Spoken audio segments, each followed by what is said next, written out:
Okay, the latest trends in global mission.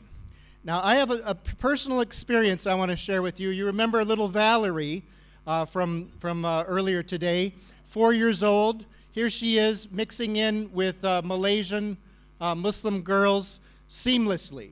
And here's the experience we had, when we lived in Singapore many years ago. Valerie got very ill, and she had a seizure in the middle of the night. And Tricia and I rushed her over to the hospital, and we were very, very concerned. The doctors said she's going to have to spend the night. They put us in a room, and when we woke up in the morning, we were in a room with 3 other families. This was right before Christmas.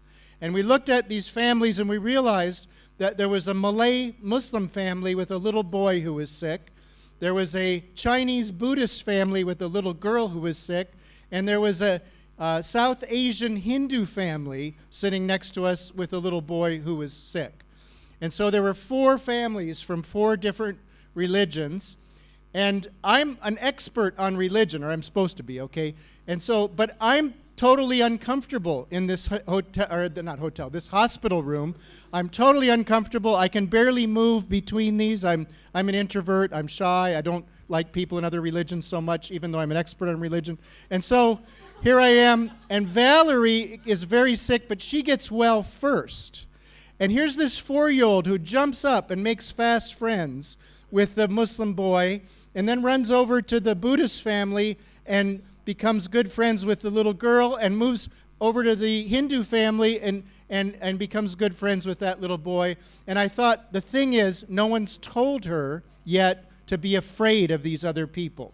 And so she's totally not afraid.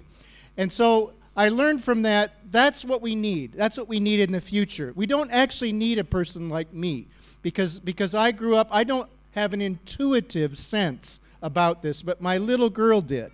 And that's what I believe the future is as we think about religion and mission. We need people who have an intuitive sense that it's okay to be friends with people, other people, and it's a good thing. Okay, so that's where we'll start. Now we'll look at some of the history. In 1910, a bunch of white guys from Europe and North America got together in this hall. This is in Edinburgh, Scotland, and they said the whole church with the whole gospel is going to reach the whole world. Okay, so they were very confident that the Western world could go out and reach the rest of the world. And they predicted maybe things would happen in Asia and some other places. They totally missed Africa, which is where everything happened. But that was beyond their ability. Then in 1974, there was a big meeting in Lausanne, Switzerland. This is Tricia's father, Ralph Winter, who he stood up in front of this meeting and he said, we've made a big mistake. And that is, we've said, if we just go out and reach our neighbor for Christ, then the whole world will eventually be reached. He said half of the world's population live in people groups who have no access to the gospel. And this was a big change. So that's part of the context that we find ourselves in even now. There are people groups that don't have the good news, and of course that's why many of us are here. Now, when you look at 1974, approximately 1.7 billion people had never heard the good news in that year. By the time we get to 2017, this year, we think it's about 2.2 billion. Now, that's a bigger number, but it's a smaller percentage of the world's population. So we've made progress over those years, but we're still fighting, as I said earlier, with the demographics, with the fast growth in places where the gospel has never been heard. So we're going to continue to struggle with that. Another piece of information that is really surprising is that most Christian outreach never reaches non-Christians. Remember the 45,000 denominations in the world.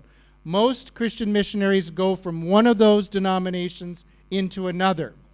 So, for example, I had a group call me. They had just split off from another church, and they said, we want to send missionaries where no one has gone before. And I said, where are you going? And they said, we're going to Manila in the Philippines. And I said, no, there's lots of Christians in Manila and lots of missionaries. Oh, they said, we didn't realize that. Where do you think we should go? And I said, well, how about Somalia or North Korea or Afghanistan? And they said, well, And they said, we'll pray about it. We'll pray about it. So 6 months later, they called me, and they said, we're so excited. We laid hands on these missionaries. We're sending them out into the place where no one's gone. And I said, oh, where are you going? And they said, Manila in the Philippines. And I said, well, how can you go to Manila? And they said, we sent a team to Manila, and we figured out there's no kinds of Christians just like us there. Okay? And that is repeated over and over and over around the world. So that's a big challenge for us. Then we did a study a couple of years later, and we were shocked to discover that 86% of all Muslims, Hindus, and Buddhists in the world do not personally know a Christian. See, so there's a big relationship gap between Christians and Muslims, between Christians and Hindus, between Christians and Buddhists. This is our single greatest challenge, and now you can see why we've got to have people leading us in this who are good at relationships. Not people like me, people like my 4-year-old who's now 18, or some of the people we're trying to mobilize, or Asians in particular who tend to be much better at this relationally. Okay. Then we have really good news, and that is that missionaries are not going from Europe and North America to the rest of the world only, but now missionaries are going from everywhere to everywhere. These are Brazilian YWAMers who are going out into the rest of the world. This is one of the most important developments.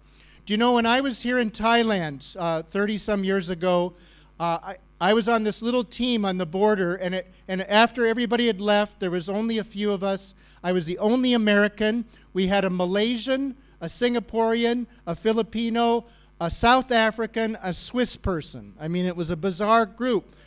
But what happened is everywhere we went together to preach the gospel, the people, the Cambodians we were working with, said to us, who are you people? Who do you represent?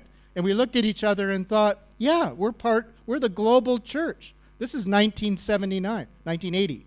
So for me, I've never forgotten what it was like to be on a team of people from all over the world. Please think about that. That is now we have all Nigerian movements, all Brazilian movements, all Chinese movements, all Filipino. But what if we mixed up? And I think we're good at being mixed up in YWAM. Okay, so let's keep doing that. What about social justice? Younger people are intuitive that social justice is important. Older people are nervous about evangelism and social justice, and we need to see this is a reflection of God's character. This is who God is, so we need to follow in this area of social justice. Do not be afraid of that emphasis that Randy gave us on this, because this is really it's fixing a problem that older people have had for a long time. We also need to think about the slums. 1 in 6 people in the world live in slums. Only 1 in 500 missionaries work in the slums. So there's a mismatch between where people are and where missionaries are in this way as well. Now, there's huge Christian slums. That's a particular challenge as part of our family. But there are Buddhist slums right here in Thailand, and Muslim and Hindu slums, and so on. So this is a big challenge for us, and we need to think clearly about how we're going to address this. So, what should we do besides go to the beach and put our hands together like this? First of all, what we should do is be very careful about duplication and competition. Right? We've got people, from all over the world coming together, and we need to work together. And there are beautiful examples of this in mission around the world, but there's also terrible competition that has taken place, even very near to where we are here. There's been massive competition. One church in nearby Cambodia, without saying which one it is, I met with them a couple of years ago. They had people from all of their various countries, like the Philippines and France and the U.S., all working together in Cambodia. But then the Koreans who were working with them refused to work with them, and then the Koreans split into 2 groups. And so there were 3 different groups of that particular denomination in neighboring Cambodia who just could not get along with each other. So we got to be careful, real careful about that. We also need to go to new peoples, okay? And it's going to be hard. You got to get out of your own fishbowl, let's say, and jump into another one where there aren't any people. I mean, not people. You want people. Okay, where there are not any other fish just like you. Maybe this doesn't work, but the point is, we want to go beyond. This is what my father-in-law was pleading with us in 1974. Let's go beyond where we currently are. I know that's on your heart, but I just want to say this isn't over yet. We're still in the middle of doing this. Okay, I would say work on this one hard. Remember, 2/3 of the world's population is going to be Christian or Muslim. So in particular, work on this. The problem is in the Western world, we have this idea of the clash of civilizations. I was invited to speak in Washington, D.C. a few years ago, and they asked me, now tell us how Muslims and Christians are fighting each other all over the world. And I just refused to go in that direction. But that's how people think, and we need to get beyond that. And friendship is the number one way in which we can see this, past this, okay? What about social justice again? Let's rescue those who are being swept away. This is Scripture, it's who God is, and it's what we want to see happen around the world. Build that into the young people who already have a sense that you and I, those of us that are older, have gone down the wrong path in this area. There's much to be done in that.